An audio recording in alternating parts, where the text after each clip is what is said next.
Hi, I'm Laura. Welcome to my 192 square foot tiny house on wheels. Today I'm going to share with you the story of the first 2 years of living full-time in a tiny house. And today feels like a very fitting day to share this story because we're in the middle of a pretty large snowstorm. We're getting about a foot of snow right now. And this would have originally been something that would have been quite a bit of an issue for us, but luckily we've learned a lot over the past 6 years, especially how to live in a tiny house during the winter. You crazy dog? Oh, you're a crazy dog. Living in a tiny house has been such an awesome experience, but it is not without its own unique challenges, especially during the winter. All right, let's get back inside. Come on, Red. Come on.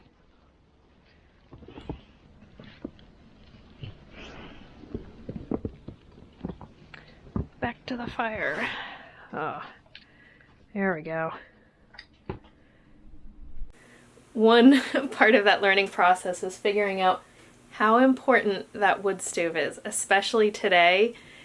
It's making the experience of hanging out at home during this snowstorm really quite enjoyable instead of something that could have been a little bit miserable.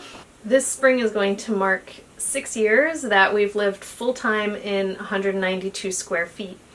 Our house is 8 feet wide by 24 feet long, and our bed is up in a loft. Now, the first 2 years that we lived in the tiny house are the period of time that I like to refer to as when everything broke, because that's kind of how it went. Everything felt like it was breaking. Now, it's important to say that our house was basically a prototype.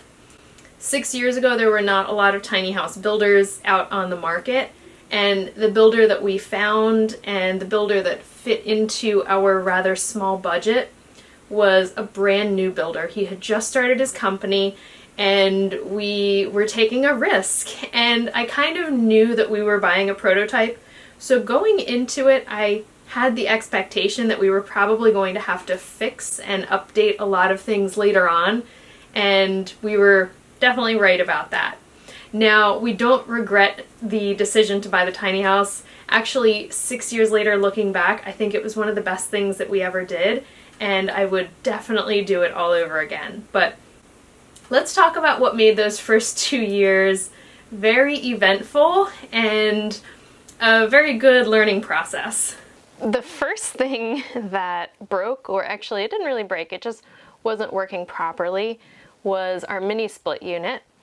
And in the beginning when we were doing the build, I wasn't going to put in an air conditioner, but Patrick said that that was one of the things that he absolutely needed was air conditioning. So we ended up having the mini split unit put in, and I think it was a great idea, not just because we got air conditioning, but because it runs a dehumidifier, and that is essential in a tiny house, especially in the winter.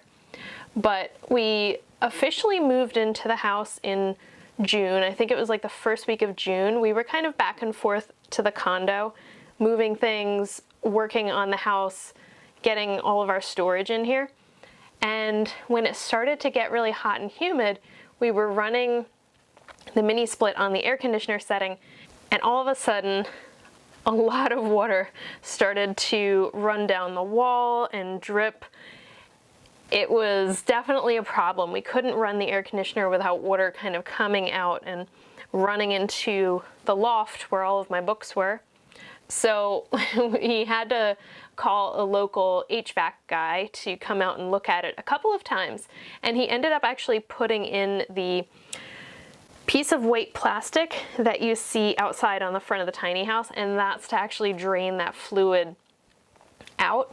We think what happened was when the tiny house got leveled here, the fluid or the humidity that was being taken out of the air was not draining properly. So they just had to redo that drain, and then everything worked fine after that. But it took a bit of trial and error. And you're going to see that as a theme throughout all of these things that broke, because it's not the same as a regular house. There's all of these other little things that you have to consider with a tiny house that makes it just a little bit more complicated when you have to fix things.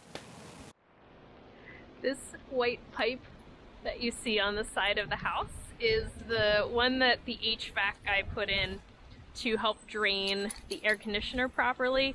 So when the air conditioner is running, water will be dripping out of the bottom of that, and I'll usually put one of my plants down there. During the few weeks that we were waiting to get the air conditioning sorted out, we bought a portable unit that we affectionately called R2D2, and it was actually rather enormous and sat in the corner so that we could actually get a little bit of air conditioning, especially for the dog. We had Patrick's Great Dane at that point, and she was getting a little older, so we didn't want her to get overheated. So we used a portable air conditioner for a little while, and once that got fixed, we were able to get rid of it and free up some much needed floor space. We hope that you are enjoying this video from Let New Adventures Begin. If you'd like to support the growth of our channel, make sure that you are subscribed, hit the notification bell so you know as soon as we release new videos, and leave a thumbs up. You may also consider sharing this with someone else that you think might enjoy our videos. If you want to support our channel in another way, check out the links below for our Patreon and Amazon affiliate links. But most importantly, thank you for being here and sharing this journey with us. Now let's get back to the video. The next thing that broke was the refrigerator. And this was actually more difficult than the air conditioning. I can live pretty easily without air conditioning, but when our refrigerator broke, all of our food went bad, and like I said, nothing is quite as easy with a tiny house.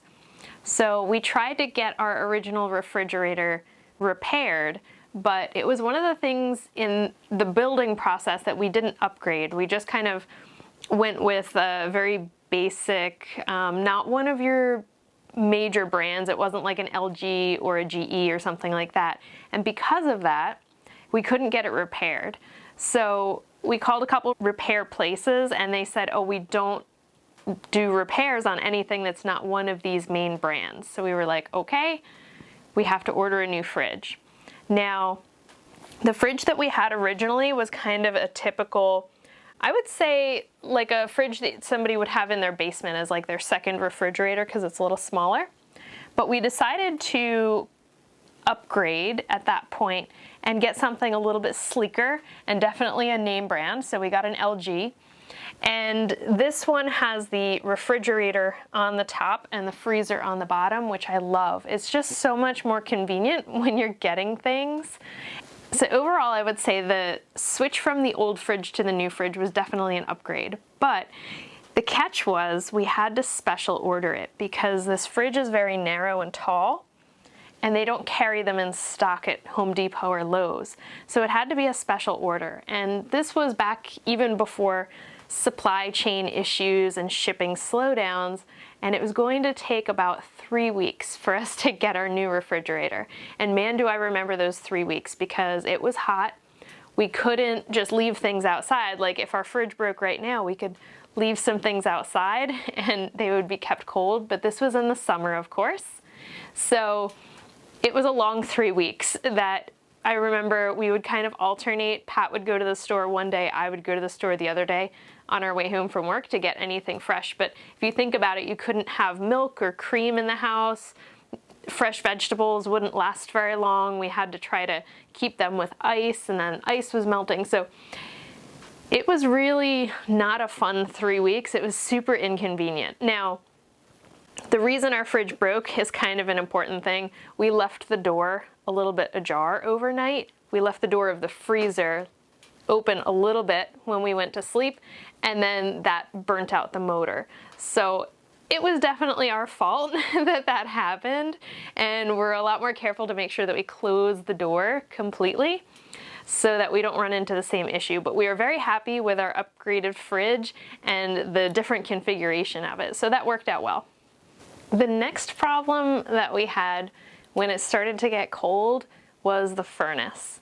We originally had ducted underfloor heating. There was a furnace underneath the kitchen cabinet that ran off of propane, and that was supposed to be our heating. There was a vent in the bathroom, a little circular floor vent There was one in the middle of the house here, and then there was one down at the end, and it was going to blow hot air from underneath the floors. I think we used that heater and the thermostat, which was over on the wall here, once, and there were so many issues with that, and I can't even remember exactly what it was. The ducting wasn't quite working properly, and then the furnace wasn't really working the way that it was supposed to. We tried to have somebody look at it, and eventually just decided that we were going to take it out. We didn't like how much room it took up. We didn't want to heat off of propane because we were going through propane really quickly. We knew we were going to put a wood stove in eventually. We didn't know how much time it was going to take us to actually get the wood stove at that point. But what we did was we switched to using electric heat. So we got a space heater, actually 2 space heaters, and we were using them for really our first 2 winters.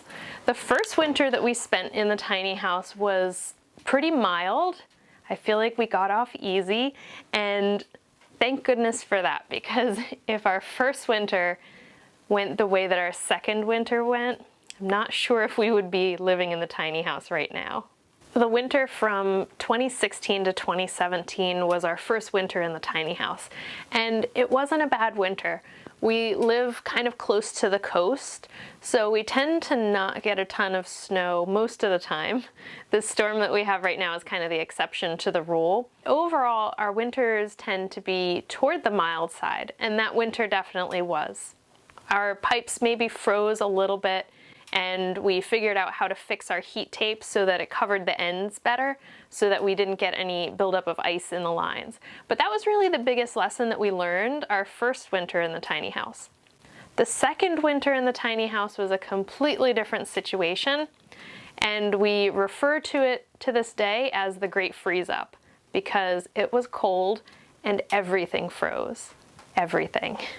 In January of 2018, there was a very long cold snap, and the previous year during the winter, our hot water heater for showers and the sink was an on-demand hot water heater. You could take showers as long as you wanted, and it was really great. It would get kind of picky when it got cold, so what would happen is it would shut off and it would stop making hot water.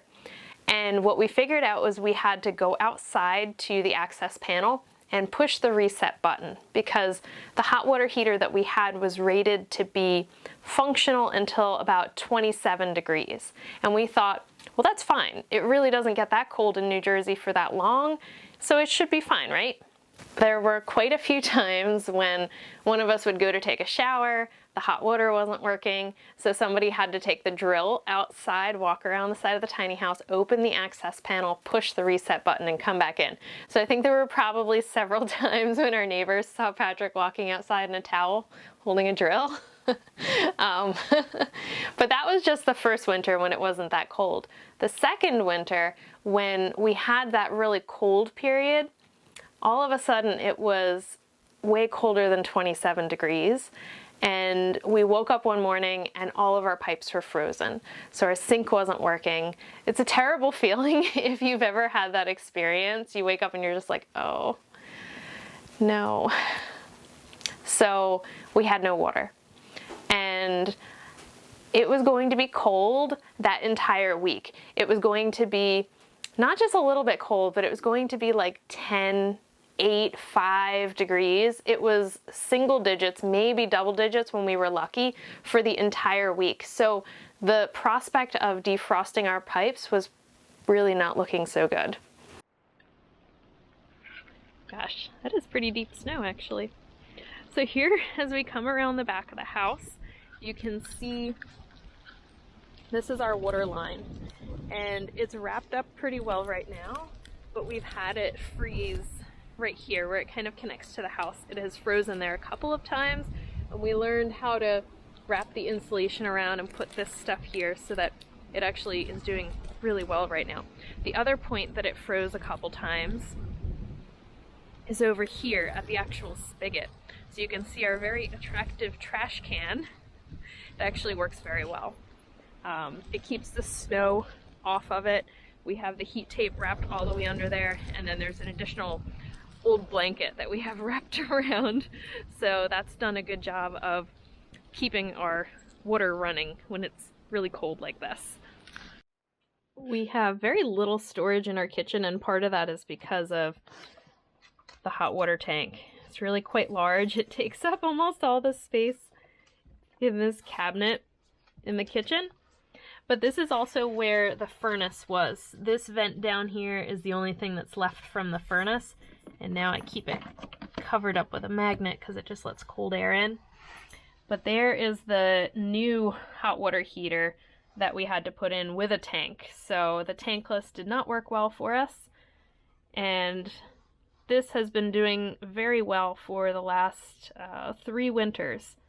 This was one of the times when we were living in the tiny house that we figured out that we have really awesome neighbors.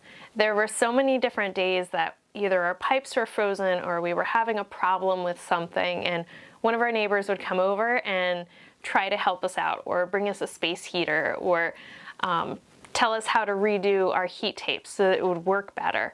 That happened so many times here, and we were always just kind of amazed. Like, the people here were so willing to help in the middle of a snowstorm because they knew they had been through that before and they knew how terrible it was. And it was just so nice of them to want to help. So that's really one of the best things about living here is people are so helpful. So we had frozen pipes, no running water, right? But we've been campers, so that wasn't the end of the world to us. We were like, okay, we're gonna try to defrost them. It was so cold though, that wasn't going well. And we knew that it wasn't going to warm up anytime soon. So we ended up going to the store, getting bottled water, getting gallons of water, and we were gonna make it work with that. Then about a day later, when I was going out to check on the pipes and see what was going on, I realized that in the whole process of freezing, one of the pipes that went into the hot water heater had broken and was now leaking, and as it was leaking, it was freezing. So we had an ice waterfall coming out of the back of our house. Thank you so much for being here and learning about the very eventful real-life experience of what it's like to live in a tiny house on wheels, because it is definitely not like what you see on TV or on social media. There are a whole bunch of special challenges when you are making an RV into a full-time home. So if you'd like to stick around for part 2 of our story of all the other things that broke and learn about how we have adapted and really started to thrive with living in a tiny house, make sure that you are subscribed and consider supporting us through Patreon or our Amazon affiliate links. But most importantly, thank you for being here and following this journey with us.